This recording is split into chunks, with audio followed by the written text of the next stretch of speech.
Hello, welcome back to the Happiness Games for Romantic Relationships.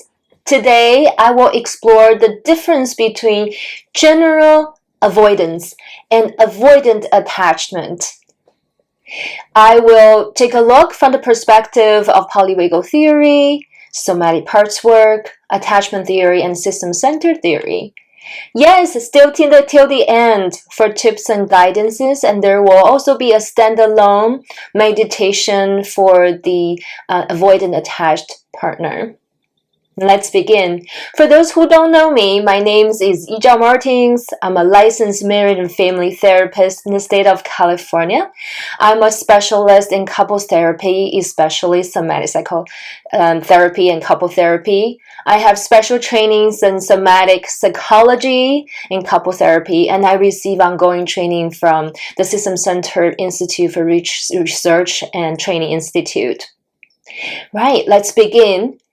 So general avoidance is very common and oftentimes unconscious to stay away from a situation, a person, an object, and a task, or a perceived situation that can create discomfort, generally to stay away from anxiety. It could be situational. Say, I stay away from Costco by any chances because of the light and the crowd and the sound and everything. It can also be mental and emotional. For example, if you perceive certain situation to be uncomfortable for you, certain feelings that you don't want to experience, you can distract yourself by, scrolling your phone or eating something. It can also be behavioral. For someone, shows people-pleasing behavior to avoid conflict because it's uncomfortable for them, or procrastination. Say tax season is here in the US and people can be avoiding doing tax because they perceive as a repetitive and boring and too big a task to complete. Can I be someone with general avoidance and avoidant attachment style in the same person? Yes, absolutely. I actually have a video, if you see up above, and called a double avoidance. Talk about in ADHD partners that have the avoidance tendency to procrastinate and also have avoidant attachment style. Today, we're focusing more on the avoidant attachment styles. So what does it look like? It looks like someone could be super independent. They seem to be not needing anybody to meet their needs. Because they are like that, they also expect their partner to be that way. So when their partner is expressing needs, especially emotional needs, the avoidant attachment partner tend to withdraw and shut down, and they avoid emotional intimacy. They also really actually get scared by emotional intimacy, and they really suffer sometimes from isolation. So where does it come from, right? If you say a preoccupied, anxious partner has caregivers that's in and out, not very consistent in meeting their needs, so they have to stay hyper vigilant to keep track of them and reaching out, make sure they're there. The caregivers of avoidant attachment tend to be very consistently not available, either not seeing their emotional needs or ignore their needs, or sometimes shame them for having emotional needs, or maybe they are preoccupied themselves. They don't have the capacity to meet their needs of their children. So when they downplay, ignore, tell the kids then, I don't have the capacity for you, your needs don't exist or don't matter, right? Which is going to be very sad. We're going to borrow our gray today as the avatar for the avoidant attachment person. So gray, when the caregiver is always not showing up for them for their emotional needs. Say if they lose something, they're hurt and they want comfort, and the caregiver saying, well, you know what, I'm too busy with my things, or I have my own trauma and I'm depressed. I do not have the capacity to meet your needs. You know what, your needs, they're not a need anyways. You just push them away, ignore them, you're okay, you'll be fine. So you can imagine over time, Gray just decided, well, it's not really worth the time and effort to speak up and protest and cry. to get my needs met. Since I don't get them met anyways, I may as well just duck and cover in my shell and take care of my own needs. So they either, you can see a child withdraw, they stop crying, they suck their thumb, and they doodle. Older kids, they may doodle, where they cuddle with their stuffies and they have their own loveys. So as a way to soothe and downregulate their nervous system. So the moment they start to feel distress, which is a fight or flight, they go right into dorsal, shutdown mode. There's no being soothed and going down this normal curve going down to get regulated and feel okay again. They never really feel totally okay. They're either sympathetic or they dorsal. They rarely go back to ventral because nobody provides that for them. Very, very sad. So there are actually two parts I see if you think about from a somatic part work. One is a very, very young child part that has this needs to be in distress, saying, crying, and then I have needs, please see me, meet my needs. And then another slightly older, maybe similar age or older part saying, there's no need to talk, and let them know nobody's going to meet your needs anyway. Let's just toughen up, let's just withdraw, let's just do our own thing. And then but as they grow up into adults, that become a pattern, and then they also they don't really understand why people reach out to meet their needs and to get co-regulated. They were like, nobody has ever been there for us. Well, you shouldn't be expecting me to do the same thing for you. They don't even know what it feels like to get co-regulated and to come down together.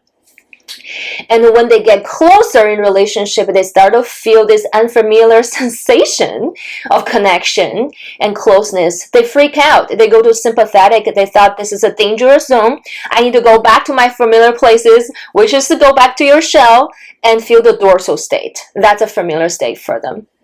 That is very sad indeed.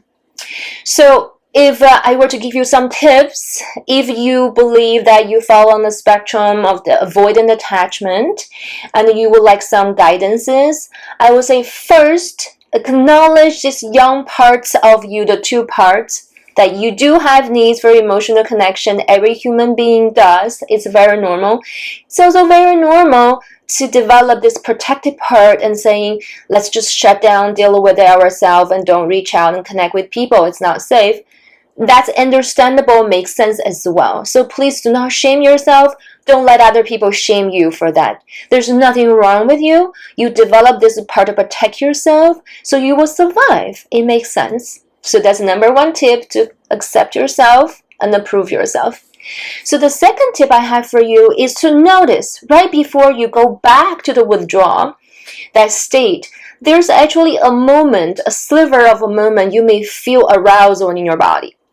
It could be irritation, it could be agitation, it could be excitement, anxiety, whatever is going on in your relationship with your partner that you are activated, you're in the sympathetic state. So that's not necessarily a bad thing for you. That's a sign something got activated. It's worth time to look at. So capture that and just tell yourself, I'm feeling activate right now. Let's be curious and inquire. What's happening? This is an unfamiliar sensation for me. And that's okay too. Just do some deep breathing and do the meditation in the end and acknowledge that it is the state you are in that's new and that's unfamiliar for you. The third tip I give to you is when you feel this arousal is too much for your body to handle, that you are about to go to shutdown mode, before you leave, before you go back to your shell, do a graceful exit. How can you be graceful? Do a curtsy. You tell your partner, say, I am getting activated. I want to take care of myself. I'm going to step out. I'm going to read a book. I'm going to get tea. I'm do whatever I need to do to take care of myself. I will be back. And tell them when you will be back. Give you a time frame. Put it on a calendar that you will be back and say hi. Even though that's as much as you can tolerate, saying, I took a walk. I feel a little bit better. I'm not ready to talk yet, but thank you. That is a good strategy to practice called graceful exit. The fourth one is some work you may need the support of a professional to guide you, is to build a tolerance to take risks. as when you're getting activated to explore what it's like to be emotionally close to someone and build that tolerance gradually. It's almost kind of like, when we were working with anxiety and avoidance, we use exposure therapy and it goes in stages to build that tolerance with grounding and breathing. Also, the same thing is an exposure for you, for your nervous system to tolerate that closeness and familiar sensation that sometimes your mind register as dangerous. It's just new and different, right? And the last one I have for you, if you have a professional that work with you and you want to go into the deep root of this issue, I would recommend you do some deep grief work. Grieving the loss of the caregiver that you never had to be there consistently to see your needs, to accept you, and to regulate with you, to help your nervous system, your young nervous system, to calm down.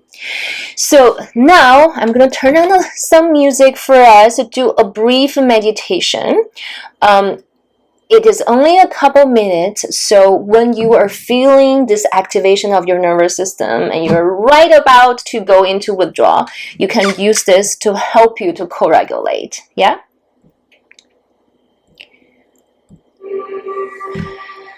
So press your feet into the floor and then take a deep breath in, and you may notice some sensations inside of you, maybe a certain part of your body. You can feel heat, vibration, and pulsation.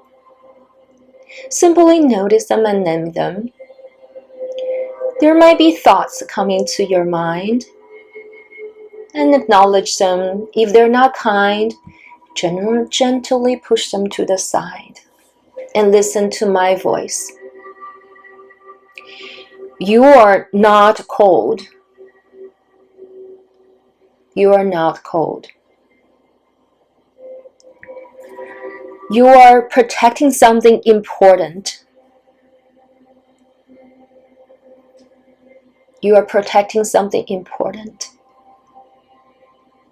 It's okay to have needs. It's okay to have needs. It's okay to have needs for connection. It's okay to have needs for self-regulation, co-regulation. It's okay to be seen and be known. Your body is learning what it's like to be seen, to be known. Now breathe that through your body and let it go down through your feet all the way to the floor as you're taking in those messages. And you can extend your exhalation a little bit longer. And when you're ready, you can go back to your daily life. You can go back to say hi to your partner and acknowledge that you are gracefully exiting on your back. Well, thank you for viewing this, my friends. We'll see each other next week for disorganized attachment.